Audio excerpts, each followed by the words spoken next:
Black woman declared insane for talking to her cat. The kettle hissed softly on the old stove, steam curling in the air like a gentle ghost. In a faded yellow kitchen just outside Savannah, 72-year-old Willa Harper gently poured a cup of chamomile tea, her hand steady despite the tremors that sometimes visited in the morning. She wore a pale blue cardigan her husband once adored, and beside her, lounging in a sunbeam like a sphinx, was Midnight, her sleek black cat with amber eyes that always seemed to understand more than a cat should. Willa hummed quietly a hymn only she and the cat knew. She spoke sometimes soft words, whispers, stories she used to tell her husband when he was alive. Stories she now told Midnight. No children, no living relatives. Just a woman, a kettle, and a cat wrapped in a rhythm of quiet mornings and quiet evenings. But that morning the peace was broken. A knock on the door, 2 men and a woman, one held a clipboard, another held a badge. "Ms. Harper," the woman asked, "we need to talk. We're here under a psychiatric emergency order." Willa's heart stumbled. "Someone filed a report," the social worker continued, "about you talking to your cat. They say you've been confused, that you're not safe on your own." Midnight hissed from the hallway. Willa stood in the doorway, calm, confused, and already sensing something was terribly wrong. They didn't know about the letters. Willa Harper still kept them neatly stacked in an old shoebox under her bed, hundreds of them yellowed at the edges, filled with her husband James's handwriting. His words had walked her through the loneliness of war, comforted her, through the empty decades that followed his death in Vietnam. No, she didn't have children, but she had memories. And for Willa, those memories weren't ghosts. They were reasons. She'd taught literature at a community college once, decades ago, back when her hair was still dark, and her shoulders didn't ache with every sunrise. Her students called her Ms. Harper with reverence, but time took everything slowly. Her career, her home, her health. Until what was left was a modest pension, a rent-controlled cottage, and a black cat that wandered in during a rainstorm and never left. Midnight wasn't just a cat. He was a companion, a listener, a heartbeat in the dark. After a winter of depression so deep Willa hadn't left the bed for 3 days, it was the Midnight's paw tapping her face that pulled her back. They said she was talking to herself. They didn't see what Midnight saw. They didn't know that she'd stood in front of a classroom widowed at 31 and still taught with grace. That she'd survived nights with no heat, weeks with no groceries. That she chose silence not out of confusion but out of strength. When the court summons arrived in a manila envelope petition for emergency psychiatric commitment, Willa didn't cry. But she did speak. "I'll see you in court," she said, crumpling the letter with a steady hand, "and I'll bring my cat." Because she wasn't going to lose one more thing to someone who didn't understand her life. The courthouse was colder than Willa expected.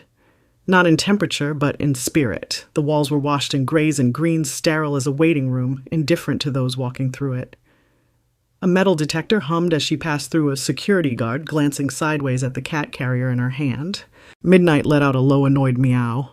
"I have papers," Willa said calmly, holding out the medical clearance and notarized support animal certificate. She had spent all weekend reading Georgia's municipal codes, her reading glasses pressed tight to her nose, her fingers tracing lines in legal print. The truth was she didn't trust anyone else to defend her, not even the court-appointed lawyer they'd offered. Especially not him. "Animal's not on trial," the clerk at the desk had said. "No," Willa replied, "but he's the only witness who's seen what I've been through. Room 204, probate division." The sign said in the matter of Willa Harper case. 4 Gate 32, emergency petition for mental health commitment. She sat at the defendant's table, straight-backed, hands folded. Midnight remained curled at her feet, alert, but quiet, as always. Across the aisle sat Sharon Dane, a stern-faced woman in a gray blazer, the social worker, the one who had filed the complaint. Sharon's expression was unreadable, somewhere between concern and condescension. "She's been observed talking to her cat for prolonged periods," Sharon began as the judge entered. "There are neighbors who've expressed worry. She's alone. She refuses visitors. There was a power bill that went unpaid for 2 weeks. I have reason to believe Ms. Harper is suffering from late-onset delusions and could be a danger to herself." The judge, white-haired, mid-60s, named Judge Mavis Ellerby, nodded, expression neutral. Willa raised her hand gently. "I'd like to respond." The judge raised an eyebrow. "You're choosing to represent yourself, Miss Harper." "Yes," she said, her voice firm. "With all due respect, Your Honor, I don't need someone explaining my sanity. I live it, every day." A brief hush filled the courtroom. Judge Ellerby motioned for her to proceed. Willa stood slowly, glancing once at Midnight, then back at the bench. "When my husband died, there were days I couldn't get out of bed. Not because I wanted to die, but because I didn't see the point in waking up. That's grief, not madness. She continued, I didn't choose this life. It chose me. No children, no siblings, just memory. And when you live long enough without anyone to talk to you, talk to what you have. For me, it's this cat. He listens, he responds. And believe it or not, Your Honor, he saved my life more than once. A soft murmur swept the gallery. Even the bailiff shifted. Sharon interjected, but she treats the cat like a person, claims he knows when she's unwell. That's not rational. Willa turned slowly toward Sharon. Have you ever lived with grief for 40 years, Ms. Dane? Have you ever watched your own hands shake from anxiety and had no one notice except an animal who lays beside you when your breath changes? She turned back to the judge. I'm not denying I'm alone. I'm denying that loneliness is the same as illness. Judge Ellerby leaned back, her face unreadable. Then Sharon presented her report, 5 pages of notes, observations, records of phone calls from concerned neighbors, and a psychologist's remote evaluation after a 15-minute Zoom call Willa never agreed to. She talks to a cat like it's a person, Sharon repeated. And yet Willa snapped back. I'm not the one trying to lock someone up because they speak. The room fell silent again. It was then that the judge asked a final question, her tone pointed. Ms. Harper, who do you live with? Willa looked her dead in the eyes. Midnight. The judge leaned forward. That cat is not a person.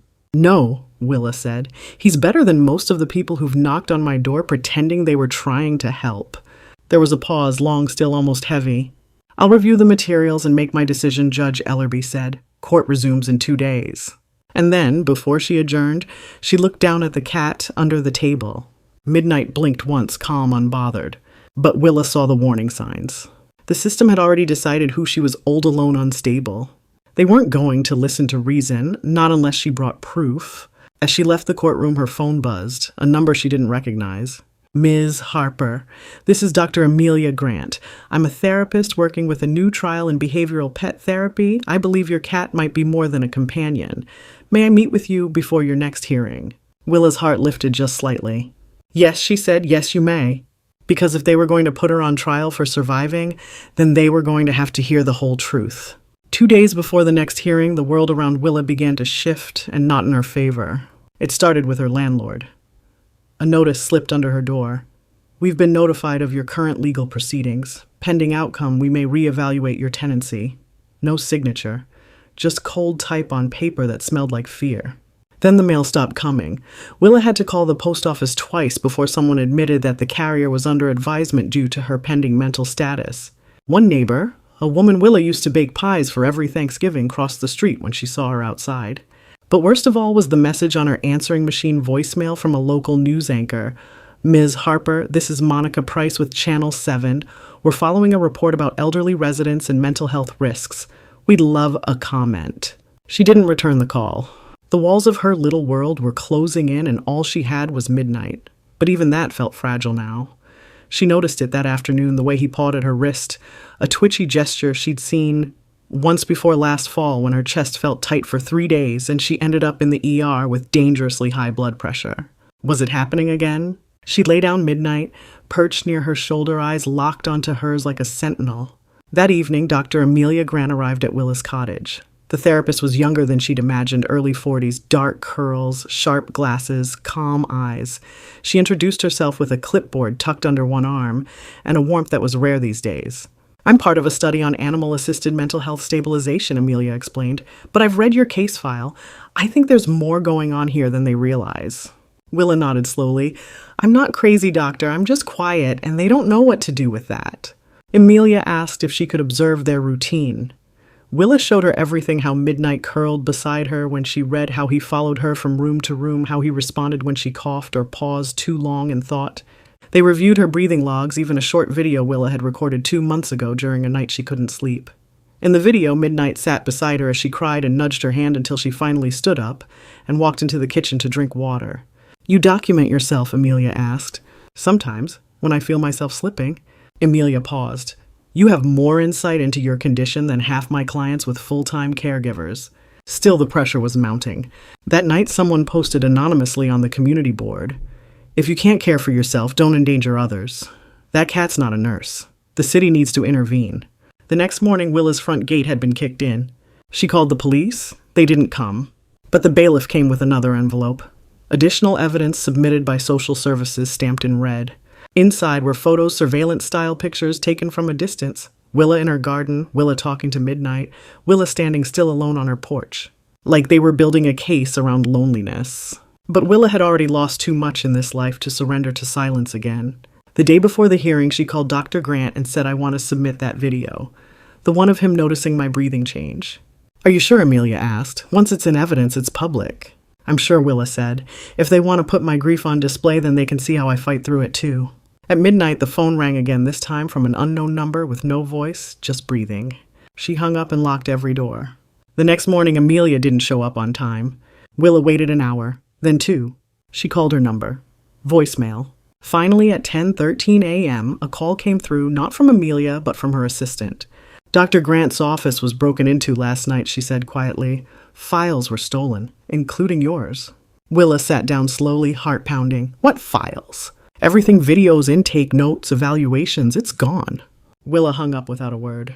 The trial was in 24 hours, and the only documented evidence that proved Midnight was more than a pet was now missing. The system wasn't just indifferent, it was fighting back. Willa stood alone in her kitchen staring at the empty envelope on the table. And then Midnight leapt onto her lap, his amber eyes full of warning. Something was coming. And this time it wouldn't be enough to just defend herself. She had to prove that love, however quiet, however unconventional, was not madness. The morning of the hearing dawned gray and heavy like the sky itself had been reading Willa's case files. She arrived in court dressed in the same blue cardigan she'd worn for decades. It wasn't for show. It was Memory James's favorite color. Midnight rode beside her in his carrier, unusually quiet, as if he too sensed the weight of the coming hours. But there was no sign of Dr. Amelia Grant. No emails, no calls, no messages. Willa sat stiff in her seat as the court filled with murmurs, reporters, and officials with folded arms. The social worker Sharon Dane walked in with a smirk barely concealed by professionalism. She handed a thick manila folder to the clerk, new evidence. Judge Ellerby entered. Her gavel struck once. "This court will now hear closing arguments in the matter of Ms. Willa Harper." Willa waited.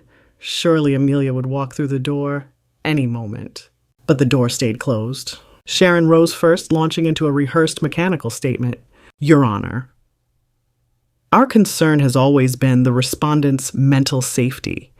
The isolation, prolonged talking to animals as if human refusal of aid and lack of immediate family create what we call a clinical risk environment. This is not about punishment.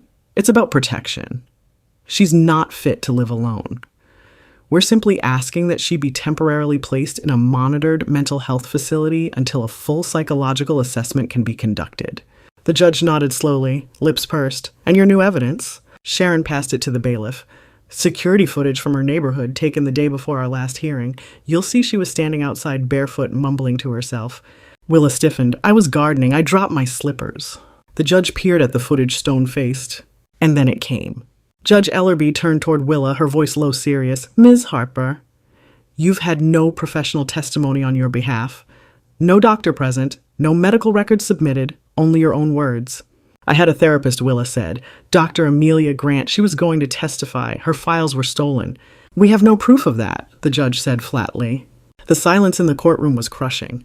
Then came the words that knocked the wind from Willa's lungs. "You are hereby declared at risk of harm due to cognitive impairment and self-isolating behavior, based on the absence of family or verified caregiving support.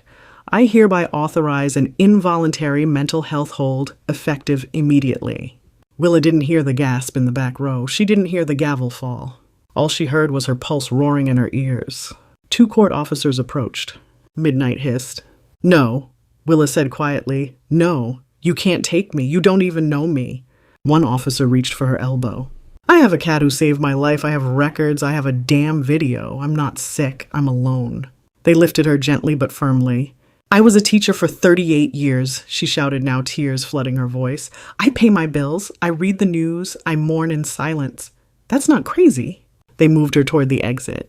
And then a woman burst through the courtroom door, panting, rain-drenched, hair wild. "Stop," she cried. "Don't move her." It was Amelia. "Your Honor, I have the footage. I recovered it from cloud backup."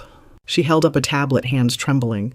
This video, she said, documents Ms. Harper's interaction with her support animal, detecting early signs of cardiac irregularity. Watch it.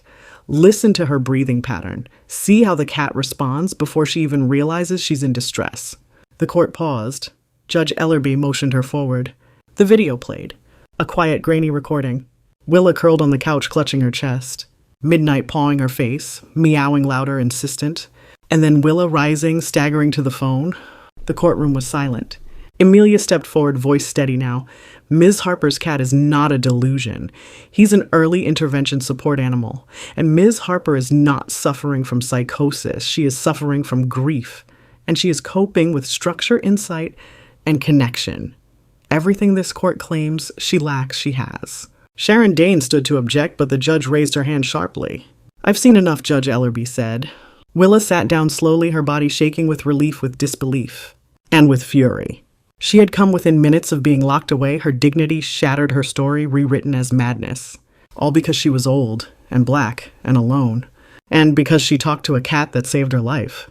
The court recessed for an hour after Amelia's unexpected appearance. Willa sat quietly in the hallway, one hand resting on Midnight's carrier, the other clasped around a paper cup of water she hadn't sipped. Her mind swirled not with fear now, but something else. Resolve. The bailiff approached softer than earlier. Ms. Harper, that video, it changed everything. Willa gave a faint nod. I didn't survive my husband's death to be put down like a stray. Inside the courtroom, Amelia and her assistant worked furiously. They had more than just the heart detection footage. They pulled up Midnight's vet records, emails from researchers requesting to study his behavior. Even footage from a previous therapy trial that had been lost in the break-in. Everything had been backed up twice. Amelia hadn't trusted the system either. When court resumed, Amelia took the stand. This time the judge leaned forward, not with suspicion, but with interest. Your Honor, Amelia began, Willa Harper is not mentally unfit. She is deeply grieving, yes, but her ability to track her own behavior journal symptoms and seek non-traditional but effective coping strategies is far above average for someone her age, and frankly any age. She motioned to the video. Her cat responds to early signs of physiological distress. Not once. Not by chance. Repeatedly. We have timestamps, biometrics, and corroborating ER records from the hospital. The judge interjected, and you're stating this animal Midnight is functioning as a certified support animal. Not only that, Amelia replied, but I've submitted a request for him to be recognized under medical grade therapeutic classification category B under the ADA for psychiatric and cardiac response. Gasps echoed. Even Sharon's face twitched. Sharon stood. Your Honor, we object to any formal acknowledgement of this animal until further review. Ms. Harper is still without immediate family income support or in home care. Objection overruled, Judge Ellerby said without hesitation. Willa stood then, slowly, but her voice was firm. I never asked for a caregiver because I never needed one. And I'm not without support. I just didn't get to choose the kind of support people think looks normal. My husband was the last human to really know me. And now it's Midnight. That's not fantasy. That's faith. She walked to the center of the courtroom and opened the carrier. Midnight stepped out, gently calm as the wind, and walked toward the judge's bench, pausing halfway to glance back at Willa. Everyone watched. The judge clearly moved, looked down, and whispered, He's really different, isn't he? Willa smiled. He listens better than most people. The judge smiled faintly. I believe that. The courtroom tension began to shift. Even the press, silent and wide-eyed, took note of the reversal. What had begun as an attempt to declare a woman insane had turned into a demonstration of resilience and untraditional, undeniable truth. Then Amelia presented her last piece of evidence, emails between Sharon Dane and a third-party housing official that showed bias. In one, Sharon referred to Willa as another one of those stubborn old ones holding on to a fantasy life. In another, she wrote, If we get this one cleared, that's another property turned over. Willa's head snapped up. So it was never about my health, she said. It was about getting me out. The courtroom froze. Judge Ellerby stared at Sharon. Is this true? Were you coordinating with property management to evict Miss Harper under the guise of mental health concern? Sharon stammered. I was following protocol. No. Willa cut in. You were following a system that's decided people like me are disposable. I didn't ask for much. Just peace. But you turned silence into suspicion. You turned grief into a diagnosis. The judge spoke softly but firmly. This case just took a turn from medical review to civil rights violation. With that, she announced a formal recess and ordered an ethics review of Sharon Dane's conduct. As Willa returned to her seat, Midnight leapt into her lap and curled up as if nothing had happened. But everything had changed. Outside the courthouse, reporters waited. Lights flashed. "Ms. Harper, can we speak to you?" Willa, still holding Midnight close, turned once and said into the cameras, "I wasn't crazy. I was just unheard. But I'm not invisible anymore." The next morning, headlines blared. Cat saves woman from forced institutionalization. Midnight, the support animal who changed the law. Elderly black woman targeted in housing scheme survives thanks to Cat's medical alert. By the following week, the courtroom looked different. Not in walls or windows, but in eyes. People looked at Willa Harper now with recognition, not dismissal. Not as a troubled old woman, but as someone who had stood against the system. And won. Judge Ellerby reopened the hearing not to revisit Willa's mental state, but to address what had been uncovered in the shadows of the case. After reviewing the communications submitted by Dr. Grant, the judge began, and following an emergency investigation into the role of social services in this matter, this court finds that Ms. Willa Harper was subjected to discriminatory surveillance and unlawful targeting motivated by property development interests. Gasps filled the chamber. A formal apology from the Department of Aging and Adult Services was read aloud in court. Sharon Dane, now suspended, was not present. She had resigned that morning, but Willa was. She sat in her same blue cardigan, Midnight, purring quietly in her lap as her dignity was restored not by emotion but by fact. A new witness stepped forward, a retired nurse from Willa's old neighborhood, who testified that she too had been pressured into voluntary relocation after her husband died. "They're trying to clear out the quiet ones," she said, "folks who don't have family, especially the older black women, because we won't make noise." Willa's eyes closed. That truth settled in her chest like an anchor, but this time she wasn't alone in carrying it. The judge leaned forward. "Let the record show that Ms. Willa Harper is of sound mind, competent in her decision-making, and a shining example of community resilience. Furthermore, her companion animal Midnight is to be recognized as a certified psychiatric and medical support animal with all legal protections granted under the ADA." The courtroom applauded. And then Willa did something unexpected. She stood, reached into her purse, and pulled out a cassette tape, an old message from her husband recorded during the war. She played it once. James's voice crackled through the courtroom. "If you're hearing this, Willa, then I know you're still standing. Keep going. You always had more fight than the world gave you credit for." There were tears, but not from Willa, from everyone else. Because the truth wasn't just about one cat, or one case. It was about a woman who lived through war, widowhood, and silence, and still had the courage to say, "I am not disposable." The ruling came with celebration, but the walk back to her cottage was slow. Neighbors nodded politely now. The mail resumed. The gate had been fixed. Even the local paper sent a bouquet of daisies with an apologetic card. "We believe the wrong people. We're sorry." But Willa Harper didn't feel like a hero. Not exactly. The scars weren't visible. There were no broken bones, no bruises. But the humiliation, the fear of being taken against her, the sense of being stripped down to a case number, those wounds lingered. She looked in the mirror the next morning and saw the same face, only more tired. She hadn't slept well in weeks. The adrenaline had kept her going, but now that it was over, she felt the quiet drop into her chest like a stone.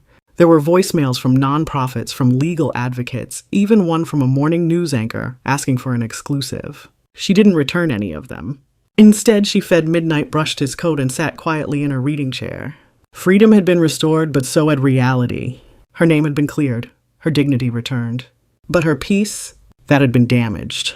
Her late husband's voice still echoed in the back of her mind, strong, full of pride, but there were moments she resented how much she had to fight just to prove she wasn't crazy.